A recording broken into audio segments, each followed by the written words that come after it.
امام حسین علیہ السلام کی ذات پہ نکلنے والا ایک آنسو خدا کی بارگاہ میں کتنا عظیم مقام رکھتا ہے۔ روایت ہے امام محمد باقر علیہ السلام سے کہ آپ بیان کرتے ہیں کانا علی بن الحسین علیہ السلام یقول کہ امام زین العابدین علیہ السلام یہ بات کہا کرتے تھے کہ ایما مؤمن دمت عیناہ لقتل الحسین بن علی، کہ جب بھی کسی مومن کی آنکھوں میں امام حسین علیہ السلام کے لیے آنسو آتا ہے،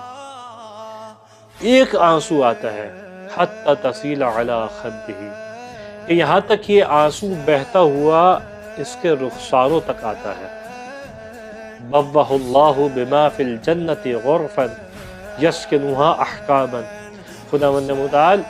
اس آنسو کے بدلے میں جنت میں اس کے لیے ایک مقام قرار دیتا ہے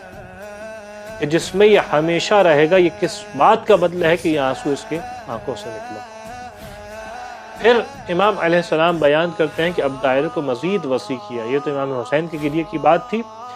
جو ہم اہل بیت کے اوپر گریا کریں، ایما مؤمن دمت عیناہ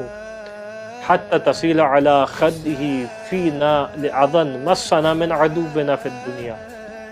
کہ جو مصیبتیں ہمارے اوپر ہمارے دشمنوں سے ہمارے اوپر آئی ہیں،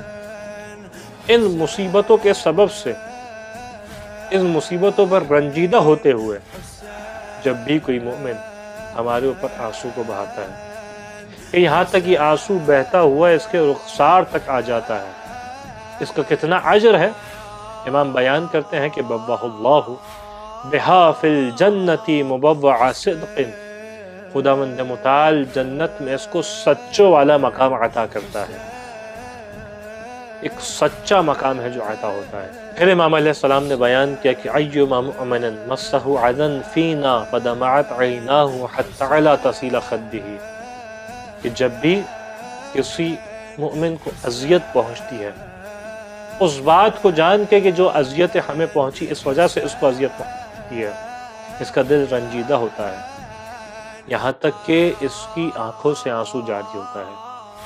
اور یہ بہتا ہوا اس کے رخسار تک آتا ہے۔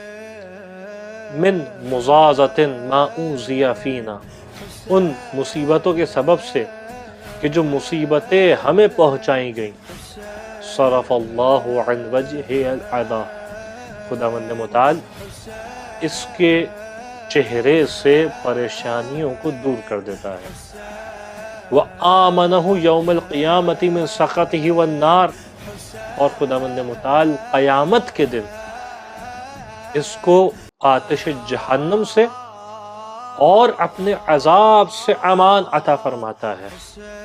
خداوند متعال سے دعا ہے کہ ہمیں اس بات کی توفیق عنایت فرما کہ زیادہ سے زیادہ امام حسین کا غم منا سکے، امام حسین کے اوپر اہل بیت علیہ السلام کی مصیبتوں کے اوپر آنسو بہا سکے۔ وآخر الدعوانا ان الحمد للہ رب العالمین۔